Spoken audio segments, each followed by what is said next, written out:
જ્ઞાન ગંગા નું અમૃત પાન કરવા માટે બેઠેલા તમામ ભક્તો શ્રોતાઓને જય શ્રી કૃષ્ણ, જય શ્રી રામ.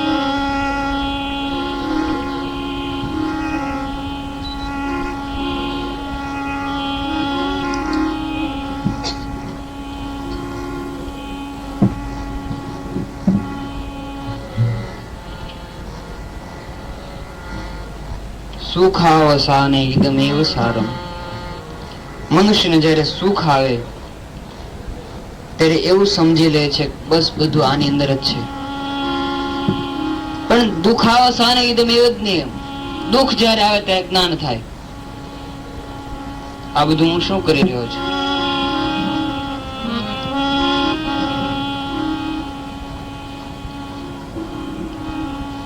દેહાવસાને ઇદમેવ સારમ જાપ્યમ. જ્યારે દેહ પડવાની તૈયારીમાં હોય ત્યારે ભગવાનનું ભજન મળે કરવા, ભગવાનનું સંકીર્તન મળે કરવા, પણ સમય બહુ અલ્પ બાકી રહ્યો હોય. ગોવિંદ દામો ધર્માધવેથી. વિદુરજી મૈત્રી સ્વામી પાસે આવે છે. કાલની કથામાં આપણે દર્શન કર્યું. વિદુરજી કોઈ સામાન્ય પુરુષ નથી. એક દિવસના સમયે આ જીવને જેની સામે હાથ જોડીને ઉભો રહેવું પડે એ વિદુરજી સાક્ષાત યમરાજનો અવતાર છે. જ્યારે વિદુરજી મૈત્રી સ્વામીને પ્રણામ કરે ત્યારે વિદુર ને મૈત્રી સ્વામી એટલું કહે છે કે વિદુરજી, તમે ભલે મને પ્રણામ કરો પણ તમે કોણ છો એ હું ભલી ભાંતિ ઓળખું છું.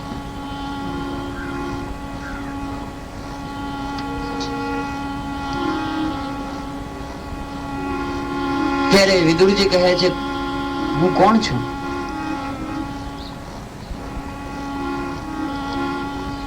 અને હું ખરેખર યમરાજા હોઉં તો પછી હું વિદુર તરીકે કેમ મેં જન્મ લીધો?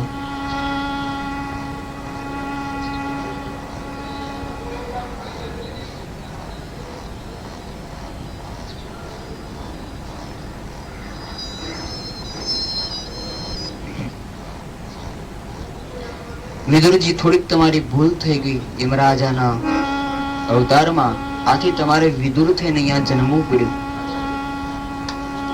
તમને માંડવ્ય ઋષિએ શ્રાપ આપ્યો હતો, એના કારણે તમે અત્યારે વિદુર છો.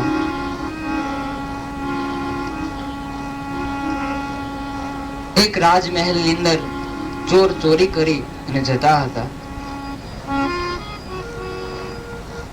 આ દ્રશ્ય સિપાહીઓએ જોયું એટલે સિપાહીઓ પણ તેની પાછળ પાછળ દોડવા લાગ્યા.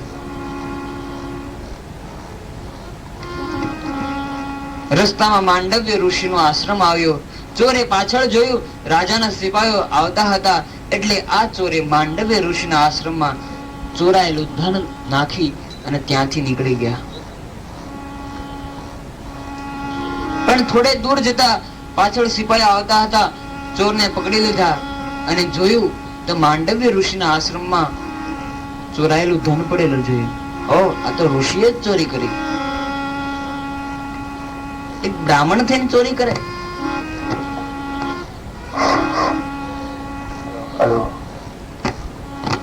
માંડવ્ય ઋષિ અને બીજા ચોરને પકડી અને રાજસભામાં હાજર કર્યા. રાજાને કીધું, અમે ઋષિ ચોરને પકડીને લાવ્યા છે. આ ઋષિએ આપણા રાજ્યની અંદર ચોરી કરી. રાજાએ હુકમ કર્યો, બધાને શૂળી ઉપર ચડાવી દો. ચોરી કરે, મારા રાજ્યની અંદર કોઈ ચોરી કરે એને શૂળીએ ચડાવી દો. ચોર અને માંડવ્ય ઋષિને શૂળી ઉપર લટકાડવામાં આવ્યા છે. કોઈ પણ ગુનો નથી કર્યો, ચોરી નથી કરી, છતાં ઋષિ ઉપર આજ ખોટું આળ આવ્યું છે. ચોર સહિત ઋષિને શૂળી ઉપર લટકાવી દેવામાં આવ્યા. ચોર પોતાનો હાથમાં છોડી દીધો, પણ ઋષિ શૂળી ઉપર લટકી રહ્યા છે, જીવ નીકળતો નથી બહાર. નહીતર શૂળી ઉપર એક વખત તેને લટકાવી દેવામાં આવે તો તુરંત હાથમાં નીકળી જાય.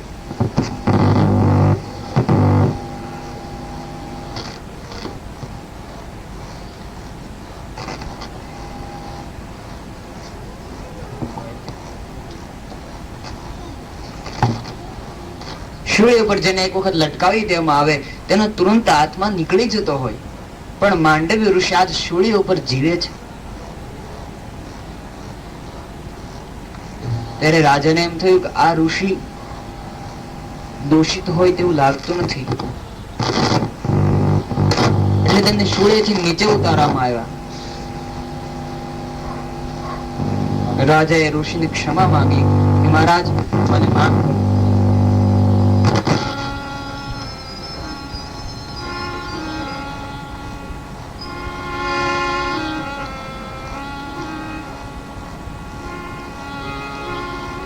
રાજાએ ક્ષમા માંગી, ઋષિ મને માફ કરો, મેં આપને કોઈ પણ જાતનો અપરાધ વગર શૂળીએ લટકાવી દીધા, મને માફ કરો.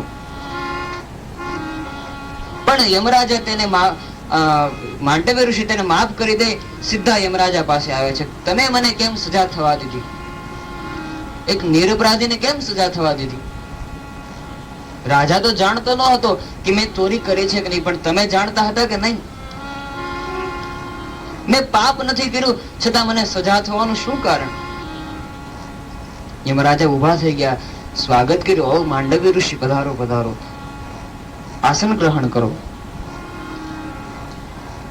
માંડવ્ય ઋષિ કહે છે, મારે આસન ગ્રહણ નથી કરવું, તું મને પેલા એક મારો શું વાગ તે મને સૂળીએ લટકાવી દેવામાં આવ્યું? યમરાજા કહે છે કે મહારાજ તમે પણ પાપ કર્યું છે. બોલે શું મેં પાપ કર્યું? તમે જયારે 3 વર્ષના હતા ત્યારે તમે એક પતંગિયાને મારી નાખ્યો. તમે પતંગિયાની પાંખોને તોડી નાખી હતી, એની સજા તમને થઈ. ઋષિ કહે છે પણ એક કૃત્ય મેં જો કર્યું હોય તો અજાણતા બાળ અવસ્થામાં મેં કરેલું ને. 3 વર્ષના બાળકને ખ્યાલ ન હોય શું પાપ છે શું પુણ્ય છે. અને એમની સજા મને જાગૃત અવસ્થામાં કેમ થઈ?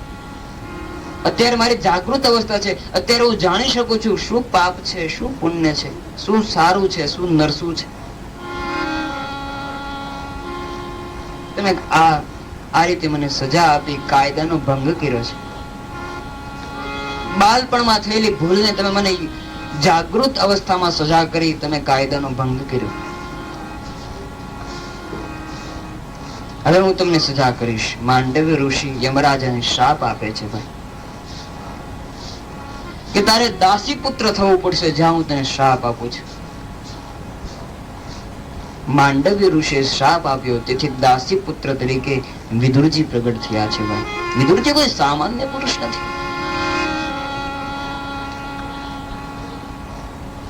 હવે વિદુરજી આ વાત સાંભળી સાવધાન બને છે કે મારી એક વખત ભૂલ થઈ જેથી મને સજા થઈ, પણ એક વખત ભૂલ થઈ તેથી સજા કેવી સારી થઈ, મનુષ્યનો તો દેહ મળ્યો.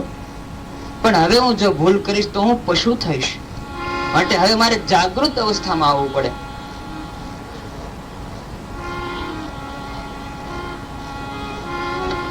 જીવ જયારે અંતરચક્ષુથી આપણા આત્માને જુએ ત્યારે જાગૃત અવસ્થામાં જયારે જીવ આવે ત્યારે બીજી વખત પાપ કરવા માટે તેનો રસ્તો છોડી દે છે. પણ અચેતન અવસ્થામાં જયારે જીવ હોય ત્યારે વધુમાં વધુ પાપ કરવા માટે પ્રેરાય છે.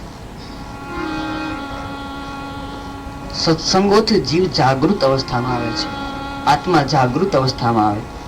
અને એક વખત આત્મા જાગૃત અવસ્થામાં આવી જાય તો ફરી એ ભૂલ નથી કરતો.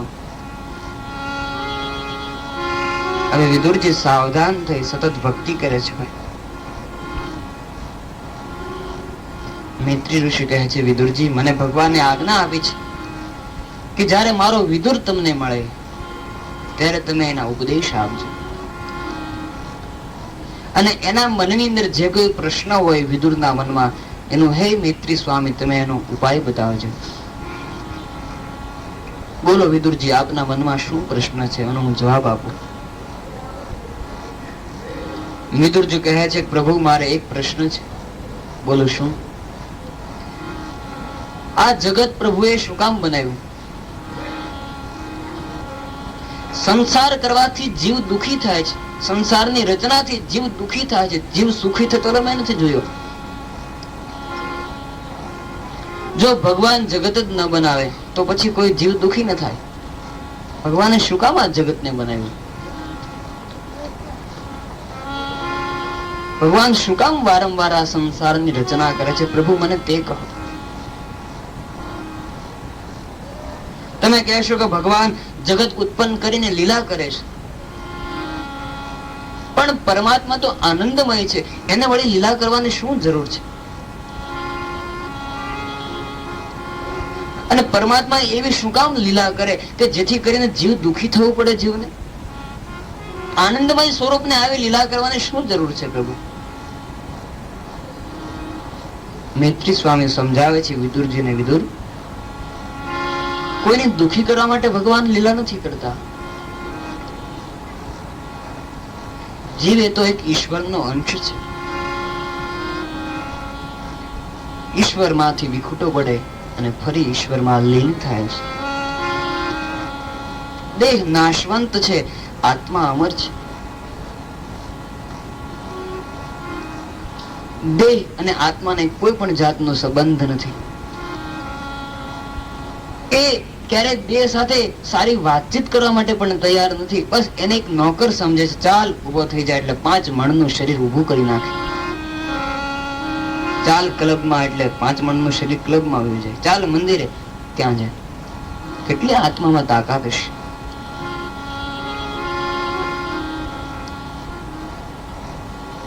જેમ અગ્નિમાંથી તણખા જુદા પડે એમ જુદું પડી જાય છે. પણ તણખા છેવટ અગ્નિના જ છે. જુદા પડે છે પણ અગ્નિના જ છે તણખા. અલગ પદાર્થથી તણખા નથી બન્યા. એમ જે ભગવાનથી અલગ પડે તેને ફરી ભગવાનના ચરણમાં જવું જ પડે છે.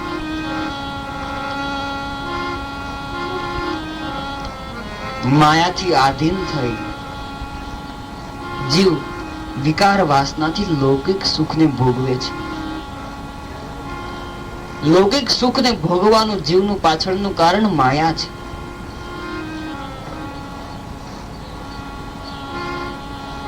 અને આ સુખ ભોગવતા ભોગવતા જીવની આંખ બગડે. આંખ બગડે એટલે મન બગડે.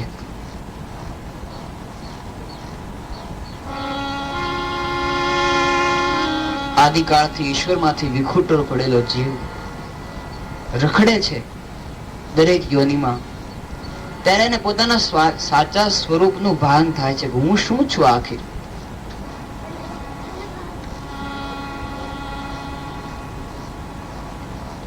આ જે આત્મા અને જીવોનું જે દુઃખ છે ને, એ આપણે સમજી ન શકીએ. અને જે સમજી શકે છે એ અત્યારે આપણને કહી નથી શકતા કે અમારે આટલું દુઃખ પડે છે, કારણ કે એને રજા લઈ લીધી છે. અહીંયા બેઠેલા છીએ અને ખ્યાલ નથી કે મરવાનું કેવું દુઃખ હોય. કારણ કે આપણે સ્મશાન યાત્રામાં ગયા છીએ, પણ આપણો જ ક્યારે હજી વરઘોડો નીકળ્યો નથી. નહીં તો આપણને એના દુઃખનો ખ્યાલ આવે કે આ મરણનું શું દુઃખ છે. ભાઈ જય હો, જય હો.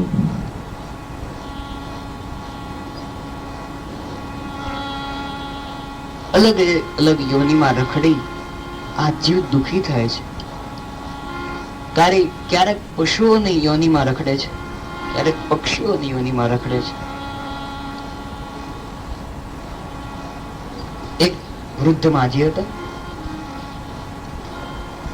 છોકરાઓ પ્રત્યે, છોકરાના છોકરા પ્રત્યે ખૂબ પ્રેમ માજીને. પણ વહુઓ આવેલી બહુ સરસ. માજીને એક શબ્દ પણ બોલવા ન દે. એક શબ્દ માજી બોલે તો અનેક શબ્દ બોલે. આવી સુંદર વહુ.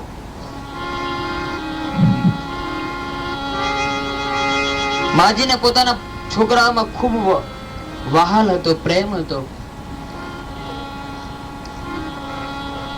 માજી અને વૃદ્ધ દાદા બંનેને.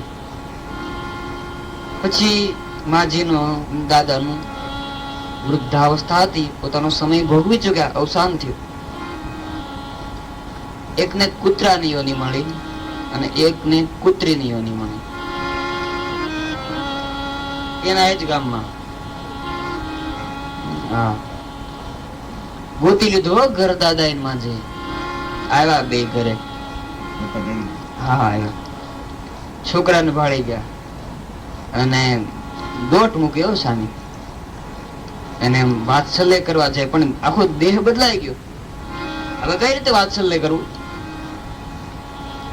છોકરાની ઉપર ચડવા લાગ્યા, આમ આમ ગાલ સુધી પહોંચવું હતું. વહુએ વિચાર કર્યો કે આ ક્યાંથી ગલુડા આવ્યા? ગલુડા કે ને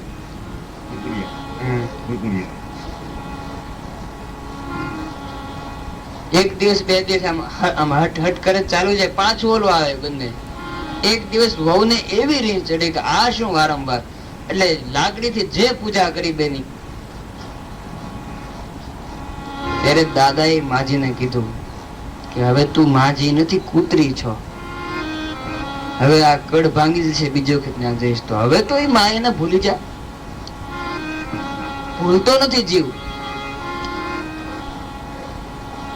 યોની બદલાવી નાખે છતાં એને માયા યાદ રહી. આ માયા કેટલી બધી પ્રબળ છે. આ માયા છે ને કરોળિયાનું જેવું ઝાડું હોય ને એવી છે. કરોળિયા પોતાનું જયારે ઝાડું બનાવે ત્યારે એવું સમજી લે કાયમ માટેનો બંગલો સ્થિર થઈ ગયો, પણ જેવી આમ સાવરણી પડે તુરંત બધું નીચે આવી જાય. માયા છે ને કરોળિયાના ઝાડા માફક છે ભાઈ. એને ક્યારેક ભગવાન સાફ સફાઈ કરી દેશે ખબર નહીં પડે. બહુ ઝાડું ન બાંધવું મોટું.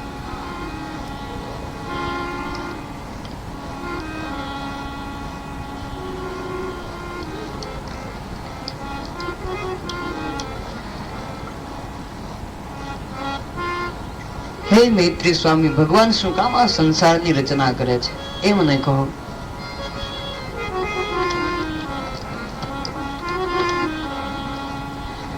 આદિનારાયણ પરમાત્માને રમવાની ઈચ્છા થઈ.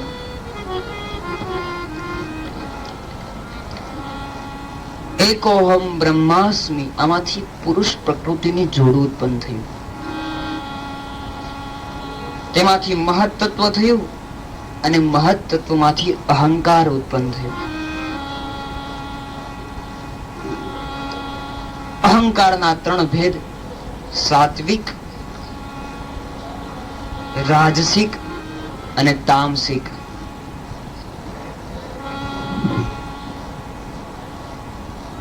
આ અહંકારમાંથી 5 તન્માત્રાઓ ઉત્પન્ન થઈ અને આ 5 તન્માત્રાઓથી પંચ મહાભૂત ઉત્પન્ન થયું.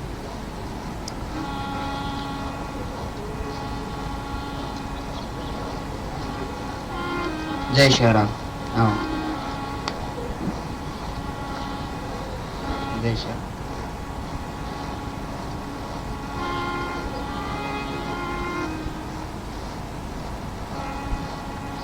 આ અહંકાર માંથી 5 તન્માત્રાઓ ઉત્પન્ન થઈ ભાઈ.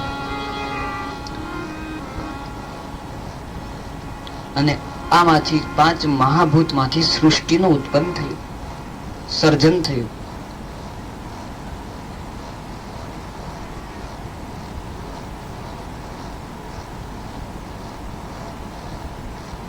રાજસિક અહંકાર માંથી ઇન્દ્રિયો થઈ. સાત્વિક અહંકાર થી ઇન્દ્રિયોના અભિમાનિત દેવતાઓ ઉત્પન્ન થયા. આ બધા તત્વો કેવળ પરમાત્માને આધીન હોવાથી સંકલ્પમાંથી ઉત્પન્ન તો થયા, પણ બધા નિર્બળ હતા. કોઈમાં બળ ન હતું, કોઈમાં શક્તિ ન હતી. પછી ભગવાનના નાભિક માંથી કમળ ઉત્પન્ન થયું. કમળમાંથી બ્રહ્માજી ઉત્પન્ન થયા. બ્રહ્માજી ઘણા વર્ષો સુધી આ કમળનું મૂળ ગોતવા માટે પ્રયત્ન કર્યા, પણ મૂળ મળતું નથી ભાઈ. અને ઘણા વર્ષો સુધી તપશ્ચર્યામાં લીન હતા. તપ તપ તપ આવા જયારે શબ્દો કાને પડ્યા ત્યારે આદિનારાયણ પરમાત્મા બ્રહ્માજીને દર્શન આપે છે ભાઈ. નારાયણે બ્રહ્માજીને આજ્ઞા આપી, હે બ્રહ્મા, આપ સંસારની રચના કરો, આપ પ્રજાનું નિર્માણ કરો.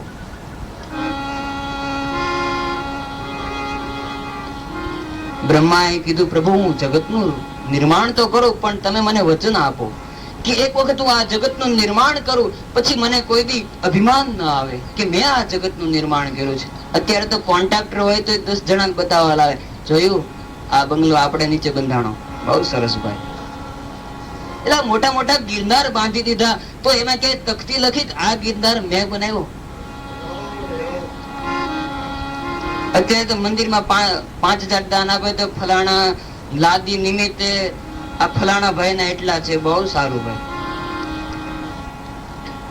આખો ગિરનાર ઉત્પન્ન કરી દીધો. ગંગા, યમુના, સરસ્વતી નદીઓ, 999 નદીઓ, છતાં એની માથે બોર્ડ માર્યો આ અમે કર્યું ભાઈ.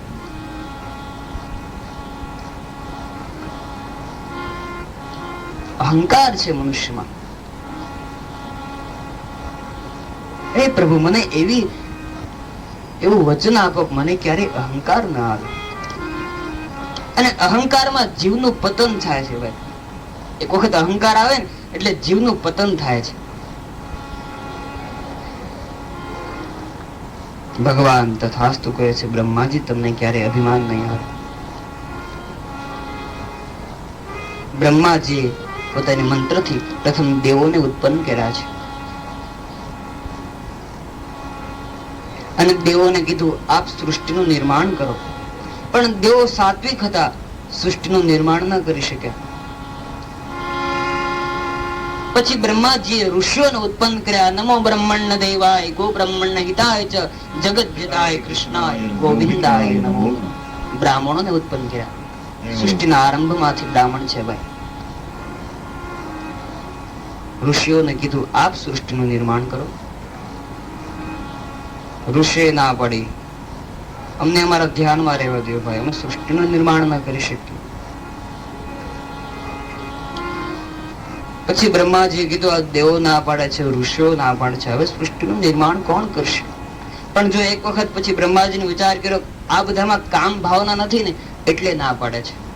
પછી કામને ઉત્પન્ન કર્યો બ્રહ્માજીએ કે હવે આ કોઈ ના નહીં પાડે.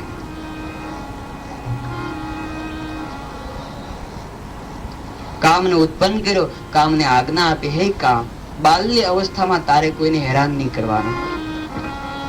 તારો પ્રભાવ યુવા અવસ્થામાં તેના પર પડવો જોઈએ, અને વૃદ્ધાવસ્થામાં તારે કોઈને ત્રાસ નહીં આપવો. બ્રહ્માજીએ પછી મોહને ઉત્પન્ન કર્યો. બ્રહ્માજીના જમણા અંગમાંથી પુરુષ અને ડાબા અંગમાંથી સ્ત્રી ઉત્પન્ન થયા છે ભાઈ. પુરુષનું નામ મનુ એવું પાડવામાં આવે છે, સ્ત્રીનું નામ શત્રુપા એવું પાડવામાં આવે છે. ભગવાને મનુ અને શત્રુપાને આજ્ઞા આપી, હે મનુ શત્રુપા, આપ મૈથુન ધર્મથી પ્રજાનું ઉત્પન્ન કરો.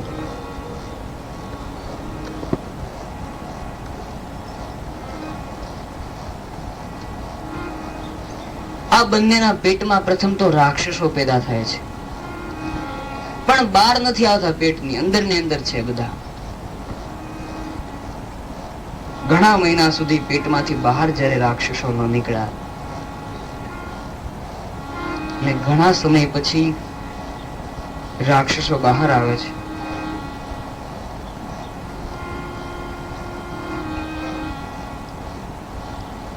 પછી દિતિએ 2 બાળકોને જન્મ આપ્યો છે ભાઈ. આમાંથી એક હિરણાક્ષ અને એક હિરણ્યકશિપુ.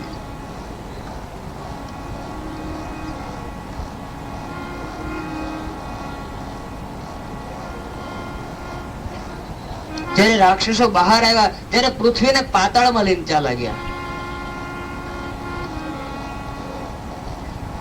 પાછા મનુને શત્રુપાને ચિંતા થઈ કે હવે મારે શું કરવું? આ રાક્ષસો બહાર આવ્યા, પૃથ્વીને પાતાળમાં લઈને ચાલ્યા ગયા.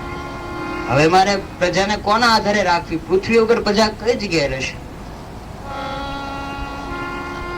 તે સમયે બ્રહ્મા પરમાત્માનું ધ્યાન કરે છે. યમ બ્રહ્મા વરુણેન્દ્ર રુદ્ર મરુત સુનવંદ્ય દેવ્યાસ્તવે વેદે સાંગપદૌ કમોપનિષદે ગાયન્ત્યમ સામગાયસ્યાનદન્ન વિદુત્સુરાસુરગણા દેવાય તસ્मै નમઃ.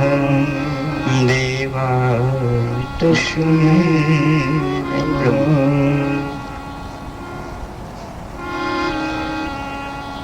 પરમાત્માનું ધ્યાન કરે છે, પરમાત્મા પ્રગટ થાય છે. પરમાત્માએ કીધું પૃથ્વીને બહાર લાવવા માટે, હે બ્રહ્મા આપમાંથી જ કોઈ પ્રગટ થશે. ત્યારે બ્રહ્માજીને છીક આવી. આ છીકમાંથી વરાહ નારાયણ ભગવાન પ્રગટ થાય છે. ભાઈ વરાહ નારાયણ ભગવાન પ્રગટ થાય છે. વરાહ નારાયણ ભગવાને પોતાનું સ્વરૂપ મોટું કર્યું. જેમ સ્વરૂપ મોટું કર્યું તેમ દેવતાઓએ તેના પર ફૂલની વૃષ્ટિ કરી અને જય જયકાર કર્યો છે. બોલો વરાહ નારાયણ ભગવાન કી જય. વરાહ નારાયણે વિશાળ સ્વરૂપ ધારણ કર્યું છે. ભગવાને વાત કરી કે આ પૃથ્વીને રાક્ષસો પાતાળમાં લઈ ગયા છે. ત્યારે વરાહ નારાયણ ભગવાન પૃથ્વીને લેવા પાતાળમાં જાય છે. પૃથ્વીના દડાને એક દડાની માફક હાથમાં લઈને આવે છે વરાહ નારાયણ ભગવાન. વિચાર કરો કેટલું સ્વરૂપ મોટું છે. અત્યારે આપણને 10 માળનો બંગલો કેટલો બધો મોટો લાગે, એ આ પૃથ્વીની અંદર છે છતાં કેટલો મોટો લાગે. તો આ પૃથ્વી કેટલી બધી મોટી હશે, એને દડાની માફક વરાહ નારાયણ ભગવાન લેવા.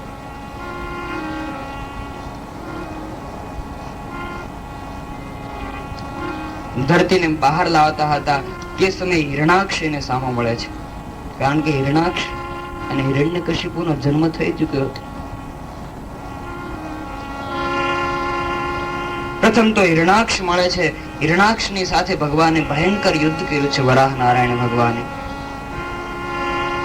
આ યુદ્ધમાં હિરણાક્ષની હાર થઈ. પ્રભુએ તેમને માર્યો નહીં, તાર્યો. પ્રભુ જેને જેને મારે છે એને તારે છે. ભાઈ હિરણાક્ષને સદગતિ મળી છે. પૃથ્વીને જળમાં સ્થાપન કર્યું. મન મહારાજને પૃથ્વીનું રાજ્ય આપવામાં આવ્યું. આ પૃથ્વી આજથી તમારી, જાઓ પ્રજાનું નિર્માણ કરો. પછી વરાહ નારાયણ ભગવાન વૈકુંઠ ધામમાં ગયા છે. મૈત્રીજી આ વરાહ નારાયણ ભગવાનની કથા ખૂબ સંક્ષેપમાં કીધી છે, બહુ ટૂંકાણમાં કીધી. આથી વિદુરજીને આમાં બહુ મજા ના આવી કે પ્રભુ આમાં આ અટપટું છે બધું. વરાહ નારાયણ ભગવાન બહાર આવ્યા, પૃથ્વી બહાર આવ્યા, બધું આમાં કઈ બહુ ગતાગમ પડે એવું નથી. વિસ્તારથી જો આપ મને કહો તો મને બધો ખ્યાલ આવે એવું છે.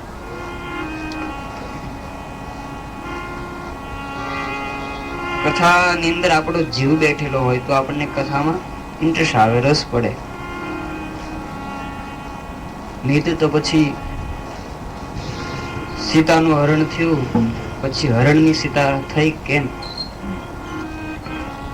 એવો પ્રશ્ન કરે. મહારાજ તમે કહો રામાયણમાં કે સીતાનું હરણ થઈ ગયું, પછી હરણ જ રહ્યું કે સીતા થઈ? કથાની અંદર આપણો જીવ ખૂચેલો હોય, જીવ બેઠેલો હોય તો કથા રસ શું છે ખબર પડે. એટલા માટે કહેવામાં આવે છે તવ કથામૃતમ તપ્ત જીવનમ કવિ ભીરીડતમ કલ્મશાપહમ શ્રવણ મંગલમ ભ્રુવિ ગુણાંતિતે ભૂરિદાસ. તારી કથાનો અમૃત તમારા માટે મંગલકારક છે, પણ ક્યારે રસ જાગે તો, ફોર્માલિટી માટે નહીં. તો ડુંગરસિંહ ત્યાં આવવું પડે શરમમાંથી ને કથા બથા તો ઠીક તો ને. ગામના ગોર છે એટલે જવું પડે, બાકી તો બધું ઠીક તો નહીં. મૈત્રી સ્વામી ખૂબ સંક્ષેપમાં વિદુરને કથા કરી છે. મહારાજ મને એ કહો કે આ હિરણાક્ષ કોણ હતો, હિરણ્યકશિપુ કોણ હતો, ક્યારે એનો જન્મ થયો, કઈ રીતે ભગવાનની સાથે એને યુદ્ધ કર્યું, શું કામ યુદ્ધ કર્યું, એ મને વિસ્તારથી જો આપ કથા કહેશો તો મને કથા સાંભળવાની મજા આવશે, રસ આવશે. અને હિરણાક્ષ પરમાત્મા સાથે શું કામ યુદ્ધ કરવા ગયો? આદિનારાયણ પરમાત્માએ સૃષ્ટિનું સર્જન કર્યું, એની સાથે હિરણાક્ષની શું તાકાત હતી? એ ભગવાનની સાથે યુદ્ધ કરવા માટે ગયો. દેવ દ્વારા મૂકીને હનુમાનની ઠેસે હું કામ ચીડ્યો? મારા સૌરાષ્ટ્રમાં એક કહેવાત છે ભાઈ, દેવ દ્વારા મૂકી અને હનુમાનજી હોય ને એની આમ ઠેસમાં ન ચડવું. કારણ કે એનું કઈ નક્કી નહીં. એનો પગાર હનુમંત હઠીલો, એનું થોડું નક્કી હોય ભાઈ. એક અધ્યાયમાં હિરણાક્ષના પૂર્વજન્મની કથા છે. અગ્નિહોત્રી તપસ્વી બ્રાહ્મણો કશ્યપ ઋષિ સાયંકાળ વખતે પોતાની સંધ્યામાં લીન છે. શિવનું ધ્યાન કરે છે. ઓંકાર બિંદુ સંયુક્તમ નિત્યમ ધ્યાયન્તિ યોગિના કામદમ મોક્ષદમ ચૈવ ઓંકારાય નમો. શિવનું ધ્યાન